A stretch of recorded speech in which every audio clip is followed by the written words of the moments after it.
Assalamualaikum Assalamualaikum warahmatullahi wabarakatuh. Waalaikumsalam Waalaikumsalam warahmatullahi warahmatullahi wabarakatuh. wabarakatuh. Selamat pagi teman-teman semua. Semoga selalu dalam keadaan sehat walafiat. Sebelumnya terima kasih banyak kepada teman-teman semua yang sudah hadir ke dalam forum diskusi kita kali ini. Sebelumnya perkenalkan dulu, saya Rahimah Ismah Salimah sebagai moderator bersama dengan rekan saya, Femi Mutiara Rahayu. Kemudian sebelum kita memasuki forum diskusi ini lebih lanjut lagi, alangkah lebih baiknya apabila kita saling mengenal terlebih dahulu.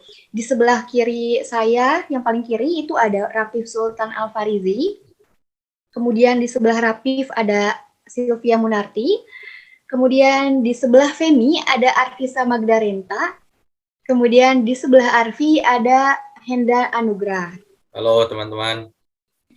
Kemudian sebenarnya kita ini forum diskusinya tentang apa sih Teh Femi? Nah, sebelumnya ngomong-ngomong diskusi dulu, kita kan sekarang lagi ada di era teknologi yang dimana kemudahan akses internet ini semakin terasa ya. Kita dapat mengakses berbagai macam hal melalui internet. Namun kemudahan akses di era teknologi saat ini juga tidak bisa disangkal bahwa selain membawa dampak yang positif, juga bisa membawa dampak yang negatif. Bisa saja karena kemudahan akses tersebut, kemudian mudah juga untuk mengakses konten-konten pornografi. Hal ini kan cukup mengkhawatirkan juga, mengingat saat ini internet itu seolah sudah menjadi bagian yang sangat penting di kehidupan kita. Bahkan anak-anak pun juga sudah mulai banyak yang menggunakan internet. Bukan tidak mungkin juga kalau misalkan kekerasan seksual ini memang salah satunya diakibatkan karena seringnya mengakses pornografi. Oleh karena itu, topik yang akan kita bahas dalam forum diskusi kali ini adalah apakah benar bahwa pornografi ini memicu terjadinya kekerasan seksual. Nah, sebelumnya mungkin dari teman-teman sendiri ada yang ingin berpendapat terlebih dahulu mengenai pornografi itu sendiri? Izin berpendapat teman-teman, menyinggung mengenai pornografi, nggak lazim gitu ya apabila tidak menyebutkan pengertiannya terlebih dahulu apa sih pornografi itu. Nah, maka dari itu izinkan saya berpendapat. Nah, pornografi itu merupakan makna yang berasal dari Yunani, yaitu pornografia, yang bermakna tentang sebuah tulisan atau gambaran tentang seorang pelacur. Menurut Kamus Besar Bahasa Indonesia, pornografi sendiri memiliki berbagai pengertian, yaitu yang pertama, penggambaran tingkah laku secara erotis dengan lukisan atau tulisan untuk membangkitkan nafsu birahi. Lalu yang kedua, yaitu bahan bacaan yang dengan sengaja dan semata-mata dirancang untuk membangkitkan nafsu birahi dalam seks. Nah, di dalam Undang-Undang Pornografi, yaitu Undang-Undang Nomor 44 Tahun 2008, pornografi itu diartikan yaitu seperti gambar, sketsa, ilustrasi, foto, tulisan, suara, bunyi, gambar bergerak, animasi, kartun, percakapan, gerak tubuh, atau bentuk pesan lainnya melalui berbagai bentuk media komunikasi atau pertunjukan di muka umum yang memuat eksploitasi seksual yang telah melanggar suatu norma kesusilaan yang terdapat dalam masyarakat. Nah, kemudian bagaimana sih apabila pornografi ditinjau dari Pancasila, Undang-Undang Dasar 1945, dan norma yang ada? Nah, ditinjau dari Pancasila, pornografi bertentangan dengan sila kedua, yaitu kemanusiaan yang adil dan beradab. Untuk itu, pendidikan karakter sangat perlu diberikan dalam kurikulum pembelajaran, baik dari jenjang sekolah dasar hingga perguruan tinggi, sehingga mereka mengetahui bahwa mengakses pornografi pada waktu yang belum tepat adalah perbuatan yang tidak baik. Peningkatan sumber daya manusia, sarana dan fasilitas, serta koordinasi antar jajaran kepolisian sangat diperlukan, dikarenakan kepolisian merupakan frontliner dalam menanggulangi pornografi. Nah, apabila ditinjau dari aspek Undang-Undang Dasar 1945, masyarakat Indonesia di dalam setiap tindakannya hampir seluruhnya diatur oleh hukum. Sehingga ini mengindikasikan bahwa Indonesia merupakan negara hukum. Sebagaimana dalam pasal 1 ayat 3 Undang-Undang Dasar 1945, dengan menjadi negara hukum, maka setiap penyelenggaraan urusan pemerintah haruslah berlandaskan atas hukum yang berlaku di Indonesia atau Wetmatigheid van Bestuur. Kemudian yang terakhir, apabila ditinjau dari norma yang ada, perbuatan pornografi itu sendiri melanggar norma kesusilaan. Hal ini sebagaimana disebutkan dalam pasal 1 angka 1 Undang-Undang nomor 44 tahun 2008 tentang pornografi, yang mana berbunyi, pornografi adalah gambar, sketsa, ilustrasi, foto, tulisan, suara, bunyi, gambar bergerak, animasi, kartun, percakapan, gerak tubuh, atau bentuk pesan lainnya melalui berbagai bentuk media komunikasi dan atau pertunjukan di muka umum yang memuat kecabulan atau eksploitasi seksual yang melanggar norma kesusilaan dalam masyarakat. Berbicara mengenai tadi sempat disinggung juga bahwasanya Indonesia ini merupakan negara hukum.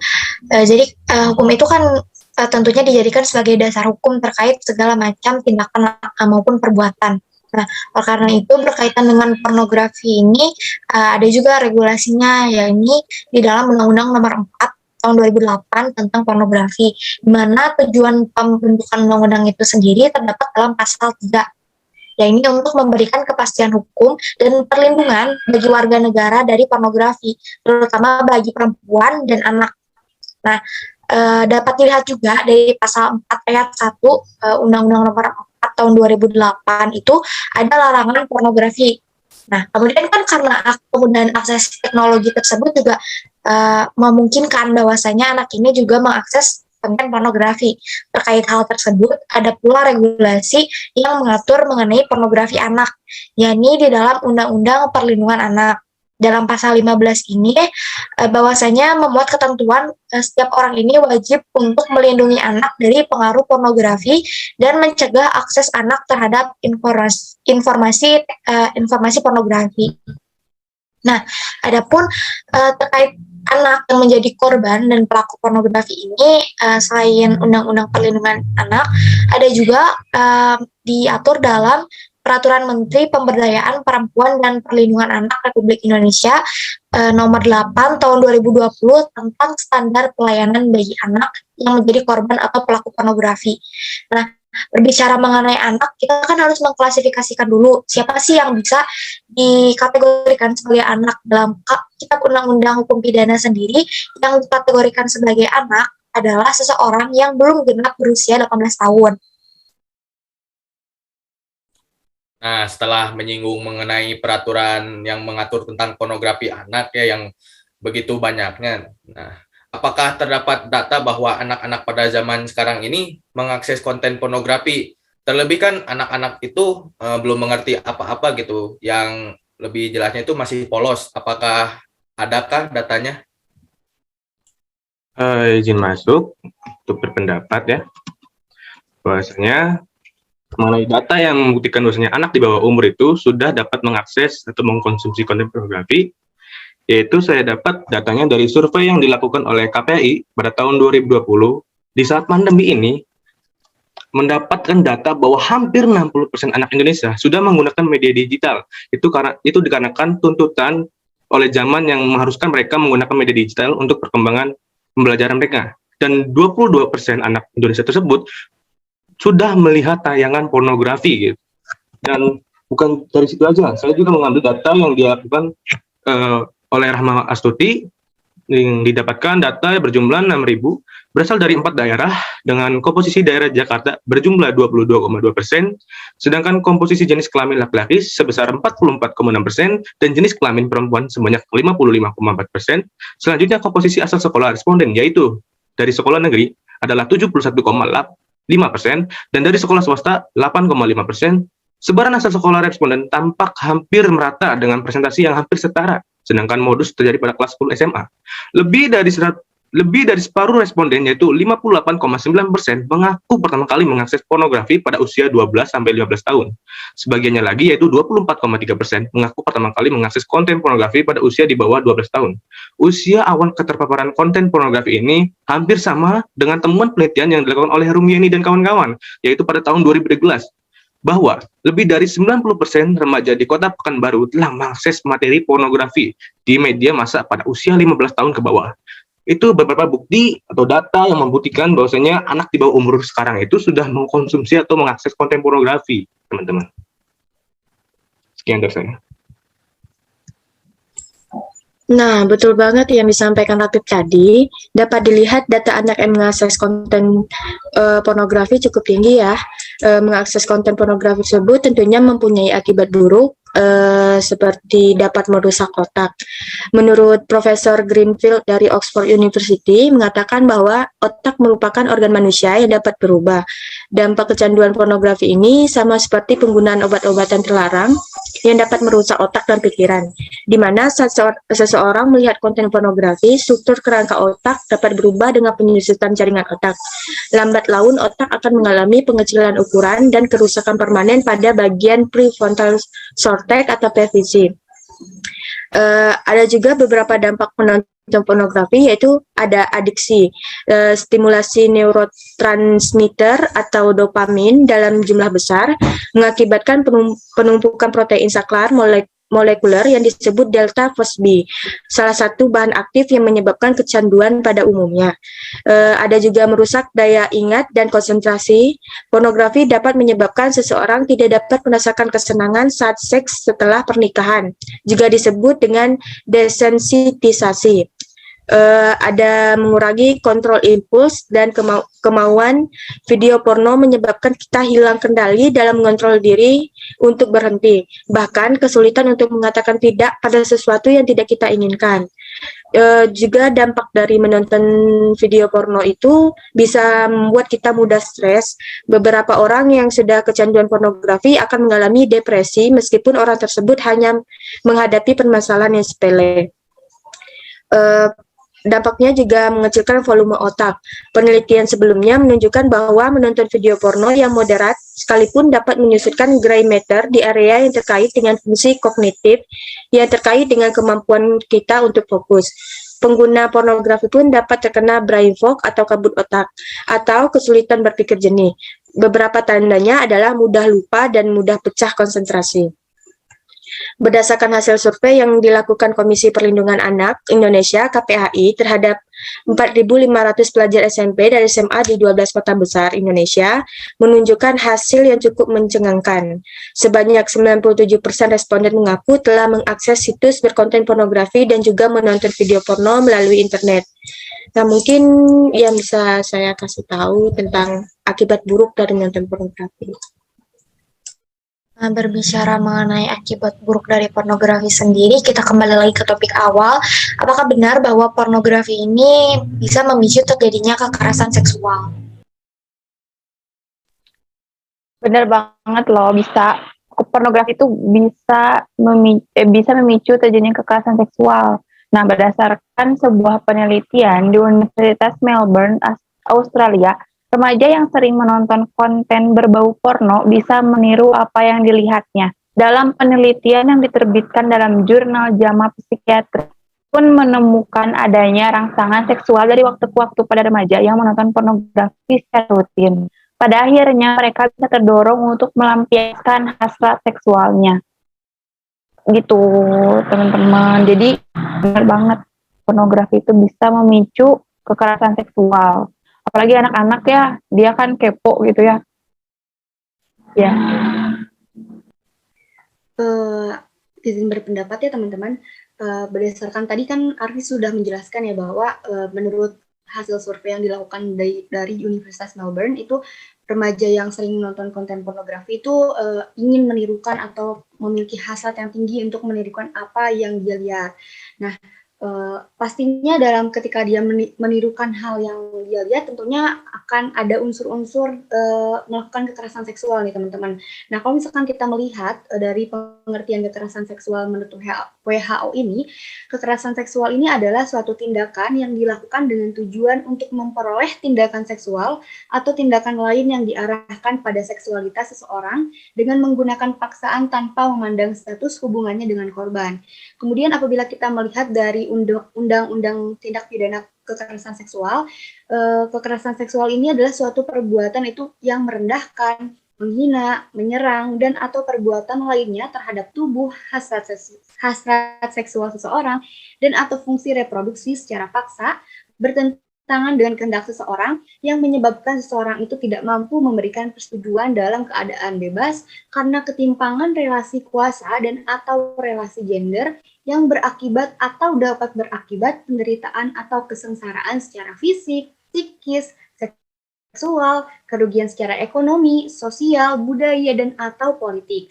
Kemudian teman-teman, apabila kita lihat kekerasan seksual ini dari sudut pandang Undang-Undang Dasar 1945, dalam pembukaan UUD 1945 alinea keempat ini, pada pokoknya ini menyatakan bahwa negara hadir untuk melindungi segenap bangsa dan seluruh tumpah darah Indonesia, untuk memajukan kesejahteraan rakyat, dan untuk mencerdaskan bangsa. Sehingga kekerasan seksual ini tentu saja tidak sesuai dengan apa yang ada dalam pembukaan Undang-Undang Dasar 1945. Kemudian apabila kita melihat pada pasal 28 ayat 2, ini menyatakan bahwa setiap anak ini berhak atas kelangsungan hidup, tumbuh, dan berkembang, serta berhak pula atas perlindungan dari kekerasan dan diskriminasi. Kemudian bagaimana seorang dapat tumbuh dan berkembang dengan baik apabila ia menjadi korban dari kekerasan seksual. Kemudian apabila kita melihat dalam pasal 28G UUD 1945, ini menyatakan bahwa setiap orang ini berhak atas kehormatan pribadi, martabat, dan untuk bebas dari penyiksaan atau perlakuan yang merendahkan derajat martabat manusia. Sehingga tentu saja kekerasan seksual ini tidak sesuai dengan apa yang terdapat dalam pasal 28G UUD 1945. Kemudian apabila kita melihat lagi lebih dalam, itu kita bisa melihat dari Pancasila. Ini merupakan landasan ideal negara kesatuan Republik Indonesia, teman-teman. Bahwa kekerasan seksual ini tentunya tidak sesuai dengan apa yang terdapat dalam sila kedua yang berbunyi kemanusiaan yang adil dan beradab. Karena pada dasarnya perbuatan kekerasan seksual ini melanggar hak-hak kemanusiaan dan merupakan perbuatan yang sama sekali tidak beradab dan bermoral. Mungkin teman-teman ada yang ingin berpendapat kembali? Izin berpendapat ya. Ngomong-ngomongin atau berbicara mengenai kekerasan seksual gitu kan. Tentunya kita kan hidup di negara hukum, pasti dong ada hukum atau regulasi yang mengatur tentang kekerasan seksual itu sendiri. Sebagaimana yang telah disebutkan oleh Resima Isma, bahwasanya undang-undang atau regulasi yang mengatur mengenai kekerasan seksual itu sendiri yaitu ada pada Undang-Undang tentang penghapusan kekerasan seksual. Bahwasanya undang-undang ini bertujuan sebagaimana yang telah Isma jelaskan, bahwasanya undang-undang ini bertujuan untuk setiap warga negara berhak mendapatkan rasa aman dan bebas dari segala bentuk kekerasan seksual dengan Pancasila dan Undang-Undang Negara Indonesia tahun 1945. Begitu teman-teman untuk mengenai undang-undang atau regulasi hukum yang mengatur mengenai kekerasan seksual tersebut. Masuk ya, tadi kan sudah saya sempat memaparkan kalau misalkan ada regulasi yang khusus mengatur pornografi anak. Kalau misalkan dalam kekerasan seksual sendiri, apakah ada regulasi yang khusus mengatur mengenai kekerasan seksual anak? Izin masuk lagi ya, mengenai regulasi sendiri yang mengatur mengenai kekerasan seksual terhadap anak ya. Di sini saya melihat bahwasanya ada undang-undang, yaitu Undang-Undang Nomor 35 Tahun 2014 tentang perubahan atas Undang-Undang Nomor 23 Tahun 2002 tentang pelindungan anak. Bahwasanya dalam pasal 1 undang-undang tersebut disebutkan bahwasanya perlindungan anak adalah segala kegiatan untuk menjamin dan melindungi anak dan hak-haknya agar tetap hidup, tumbuh, berkembang, dan berpartisipasi secara optimal sesuai dengan berhak, harkat, dan martabat kemanusiaan serta mendapat perlindungan dari kekerasan dan diskriminasi. Dan juga dijelaskan bahwasanya pada pasal 15, setiap anak berhak memperoleh perlindungan dari salah satunya itu adalah kejahatan seksual gitu kan.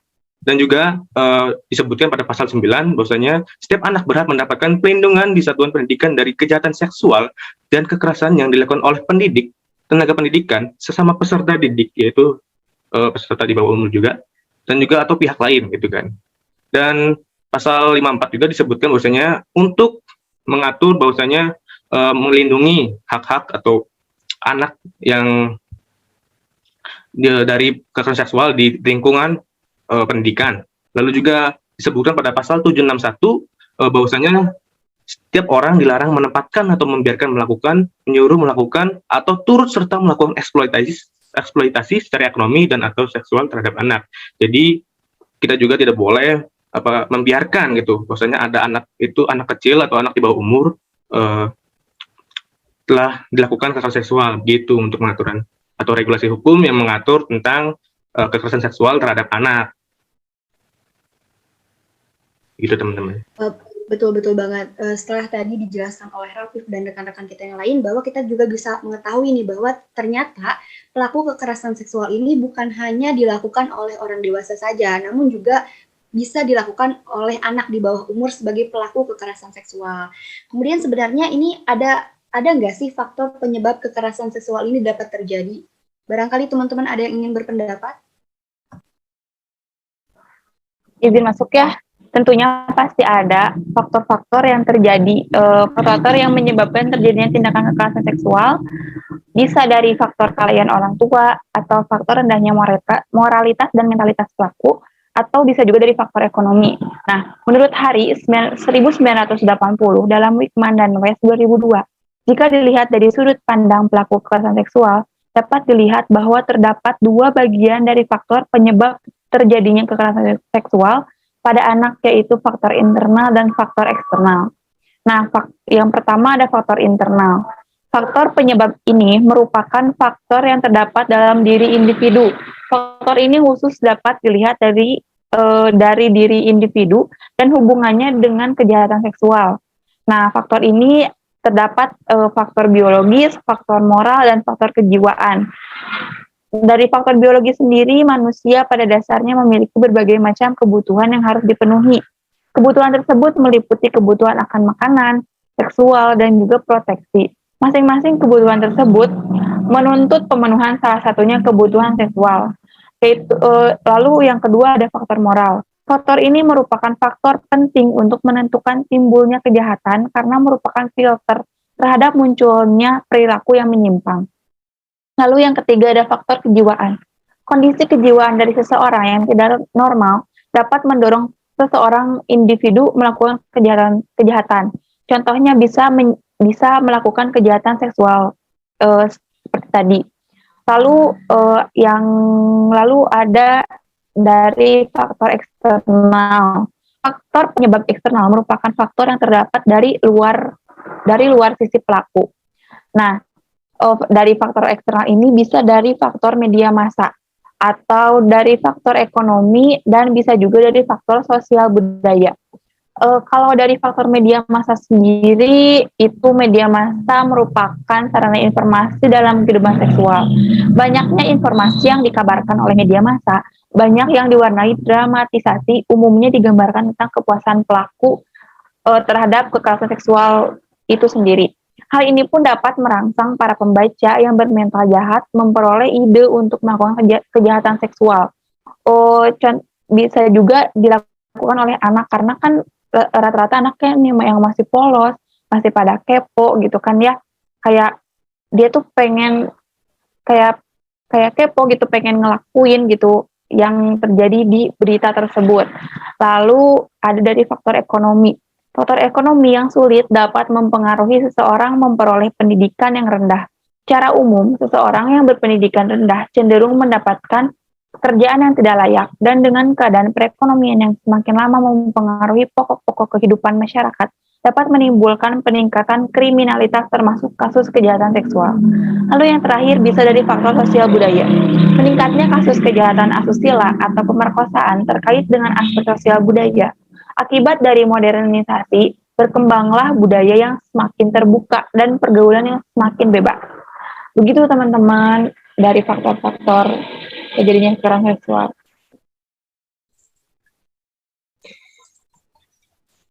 Kalau anak juga ngelakuin kekerasan seksual terhadap anak,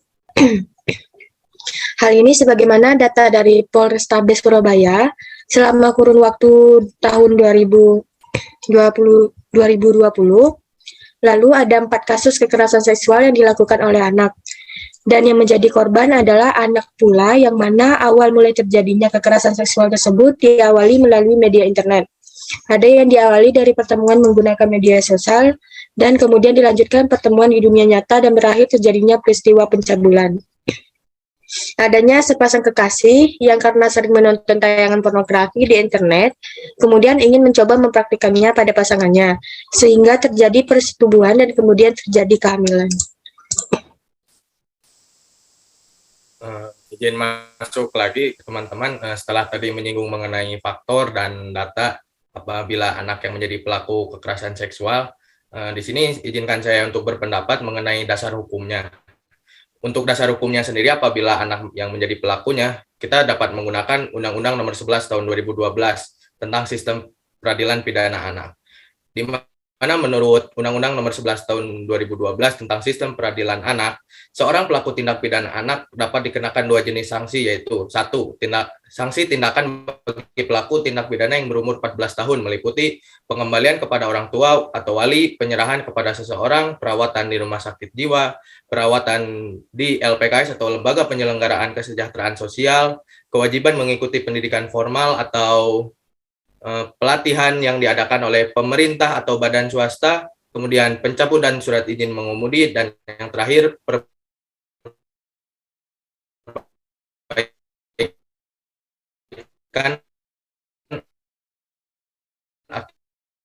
akibat tindak pidana. Dan yang pidana pokok dan pidana tambahan. Pasal 32 ayat 2 Undang-Undang Sistem Peradilan Pidana Anak menyatakan bahwa penahanan terhadap anak hanya dapat dilakukan dengan syarat anak telah berumur 14 tahun atau diduga melakukan tindak pidana dengan ancaman pidana penjara 7 tahun atau lebih. Jika masa penahanan sebagaimana yang disebutkan di atas telah berakhir, anak wajib dikeluarkan dari tahanan demi hukum. Undang-Undang Sistem Peradilan Pidana Anak juga mengatur dalam hak anak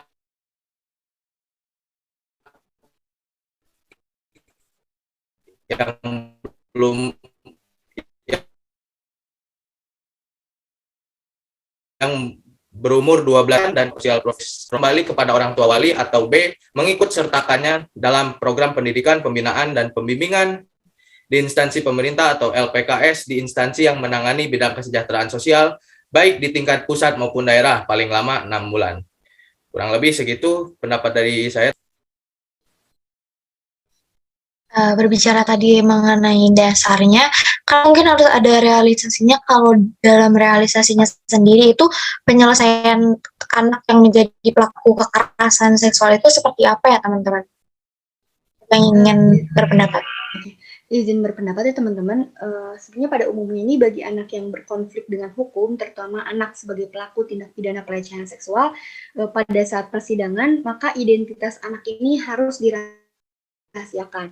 Berdasarkan pada hukum internasional, anak yang berhadapan dengan hukum adalah anak yang disangka atau dituduh melakukan tindak pidana dan harus berhadapan dengan sistem peradilan pidana di mana anak tersebut belum berumur di atas 18 tahun. Kemudian berdasarkan Undang-Undang Nomor 11 Tahun 2012 tentang Sistem Peradilan Pidana Anak atau SPPA, terdapat 3 golongan mengenai anak yang berhadapan dengan hukum, yaitu yang pertama, anak yang diduga telah melakukan tindak pidana di mana anak tersebut berusia 12 tahun namun belum mencapai 18 tahun, dapat dikatakan sebagai anak yang berkonflik dengan hukum. Yang kedua, anak yang belum berusia 18 tahun yang telah mengalami penderitaan serta menyebabkan kerugian baik fisik maupun mental terhadap anak, di mana hal ini disebut juga dengan anak yang menjadi korban tindak pidana. Kemudian yang ketiga, anak yang belum berusia 18 tahun, di mana anak tersebut dapat memberikan keterangan untuk kepentingan penerapan peradilan tentang suatu perkara pidana yang didengar, dilihat, dan dialaminya. Maka dari itu, anak tersebut dikategorikan sebagai anak yang menjadi saksi tindak pidana. Kemudian jenis pemidanaan anak ini tidak diatur secara tegas dalam KUHP. Sebelum dihapuskannya pasal 45 KUHP, hakim dapat memberikan putusan secara alternatif, yaitu pertama, dikembalikan kepada orang tua atau walinya tanpa dipidana, dan yang kedua diserahkan kepada pemerintah atau lembaga sosial untuk dididik sebagai anak negara tanpa dijatuhi pidana. Dan apabila tidak adanya upaya hukum lain yang memberikan keuntungan bagi si anak, maka penjatuhan pidana terhadap anak merupakan upaya hukum terakhir yang dapat diberikan, di mana upaya hukum tersebut bersifat ultimum remedium. Seperti itu, teman-teman. Nah, tadi kan aku udah ngebahas tentang akibat pornografi itu. Sekarang, kalau akibat dari seksual itu apa? Nah, akibat dari kekerasan seksual terhadap anak ini bisa dilihat dari berbagai segi ya teman-teman. Bisa dari segi kesehatan mental, dari segi kesehatan fisik, segi pendidikan, bisa juga segi sosial dan ekonomi. Nah, yang pertama dari segi kesehatan mental. Berdasarkan penelitian Balai Besar Penelitian dan Pengembangan Pelayanan Kesehatan Kesejahteraan Sosial, trauma psikis korban berupa berbagai gangguan, di antaranya itu gangguan psikologis.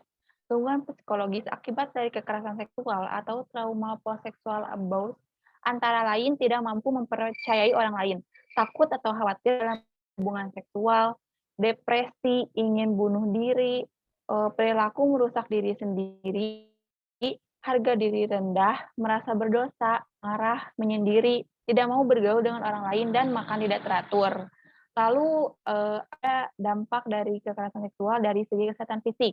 Menurut Komisioner Komnas Perempuan Siti Aminah Tardi, kekerasan seksual sangat berdampak terhadap perempuan. Pertama, secara fisik karena organ reproduksi perempuan akan memiliki kerentanan lebih tinggi untuk isu kesehatan reproduksi dan kesehatan seksual, yaitu bisa berpotensi terkena HIV atau AIDS, yaitu atau aborsi yang tidak sehat dan aman, komplikasi kehamilan, serta mengalami kehamilan dengan stres. Lalu bisa dilihat dari segi pendidikan. Menurut Komisioner Komnas Perempuan, Siti Aminah Tardi menyebutkan bahwa kekerasan seksual menyebabkan anak yang menjadi korban enggan melanjutkan pendidikannya dan dia hanya mau berdiam diri di rumah karena merasa malu untuk bertemu dengan teman-temannya lagi. Hal ini sesuai dengan dampak kekerasan seksual menurut Finn Kelahor dan Brown Tower 2000 mengenai Matthiesen, yaitu kekerasan seksual dapat membuat korban merasa bersalah, malu, dan memiliki gambaran diri yang buruk dan merasa bahwa mereka berbeda dengan orang lain. Korban cenderung mengurung diri di rumah dan membatasi hubungan sosial dengan lingkungan sekitar sehingga mengganggu keberfungsian sosial anak tersebut. Lalu bisa dilihat dari segi ekonomi. Dampak ekonomi ini sangat berpengaruh kepada keberlangsungan hidup korban. Ketika korban mengklaim keadilannya melalui sistem keadilan, maka korban harus mengeluarkan banyak biaya. Contohnya visum aja belum semua dibayar oleh negara, kemudian belum transportasi, sehingga korban atau keluarga korban bisa mengalami kemiskinan atau menjadi lebih miskin ketika mengurus kasus kekerasan seksual tersebut. Nah, lalu bisa dilihat dari segi sosial. Ketika masyarakat masih menilai bahwa kekerasan seksual itu salah perempuan, maka perempuan yang mengalami kekerasan seksual akan mengalami hambatan untuk bersosialisasi dengan orang karena dia berpikir bahwa masyarakat tidak mensupport atau masih menyalahkan korban. Dampaknya, korban akan menarik diri, dia akan mengalami kesulitan interaksi secara sosial dengan lingkungan, keluarga, tempat kerja, atau bisa juga membangun dunianya sendiri atau bisa dikatakan introvert ya. Hal ini dapat membuat korban mengalami gangguan jiwa sampai yang terekstrim bisa melakukan bunuh diri. Serem banget ya teman-teman. Nah, tadi kita kan sudah berbicara tadi tentang anak yang jadi pelaku kekerasan seksual itu kan gimana penyelesaiannya gitu. Nah, di sisi lain kita juga nggak boleh mengabaikan anak yang jadi korban ya teman-teman. Karena kalau tadi melihat dari akibat kekerasan seksual terhadap anak ini sendiri cukup mengkhawatirkan juga ya, mengingat masa anak-anak ini kan seharusnya jadi masa di mana anak ini dalam proses tumbuh kembangnya, tapi dengan adanya kekerasan seksual ini pasti akan jadi trauma yang berkelanjutan buat anak. Di samping itu juga kan tadi bisa menimbulkan permasalahan kesehatan di masa depan. Nah, kalau menurut teman-teman sendiri terhadap korban yang menjadi kekerasan seksual anak ini, kira-kira siapa yang harus menjadi peran penting yang memberikan perlindungan? Ada yang ingin berpendapat? Izin menjawab untuk berpendapat. Sebagai generasi penerus bangsa yang memiliki peran penting bagi pembangunan negara, seharusnya upayanya bukan hanya dari keluarga, namun juga negara memberikan perlindungannya. Gitu. Ya, betul. Negara juga punya peran ya dalam perlindungan anak yang jadi korban kekerasan seksual. Karena dalam Undang-Undang Dasar Negara Republik Indonesia tahun 1945 pun ada nih di dalam pasal 28B ayat 2-nya bahwa setiap anak ini berhak atas kelangsungan hidup, tumbuh dan berkembang serta berhak atas perlindungan dari kekerasan dan diskriminasi. Selain itu juga dalam Undang-Undang Nomor 35 Tahun 2014 tentang Perlindungan Anak itu dimuat tentang keharusan negara untuk melindungi anak korban kekerasan. Ini dengan upaya-upaya melalui penyebarluasan dan sosialisasi ketentuan peraturan perundang-undangan yang melindungi anak korban tindak kekerasan dan juga upaya pemantauan, pelaporan, dan pemberian sanksi. Selain itu juga usaha yang dilakukan pemerintah Indonesia untuk menjamin dan mewujudkan perlindungan kesejahteraan anak ini, salah satunya dengan membentuk Undang-Undang Nomor 35 Tahun 2014 tentang Perlindungan Anak. Tak hanya itu, tapi ada juga upaya pemerintah dalam penanganan kekerasan anak, yaitu dapat kita lihat dalam Peraturan Menteri Nomor 2 Tahun 2011 tentang Pedoman Penanganan Anak Korban Kekerasan di Pasal 1 Ayat 1. Ya, itu meliputi yang pertama pelayanan identifikasi. Jadi, di pelayanan identifikasi ini bakal dicari mengenai apa sih kebutuhan dari anak korban kekerasan seksual. Lalu ada rehabilitasi kesehatan, rehabilitasi sosial, dan pemulangan. Nah, pemulangan sendiri ini jadi setelah pendampingan yang diberikan kepada anak yang menjadi korban kekerasan seksual ini, kalau misalkan pendampingannya dirasa cukup, anak ini bisa dikembalikan ke orang tuanya.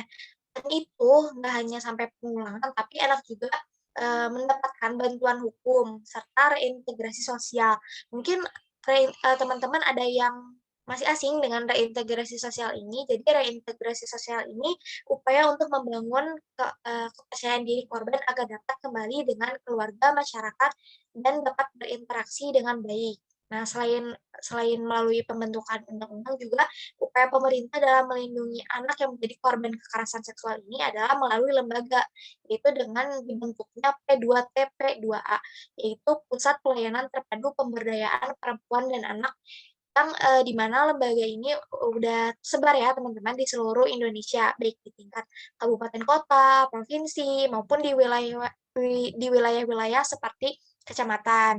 Nah, mungkin sekian ya, kayak kalau misalkan dari upaya pemulihannya sendiri udah cukup baik, mungkin teman-teman ada yang ingin berpendapat lain gitu?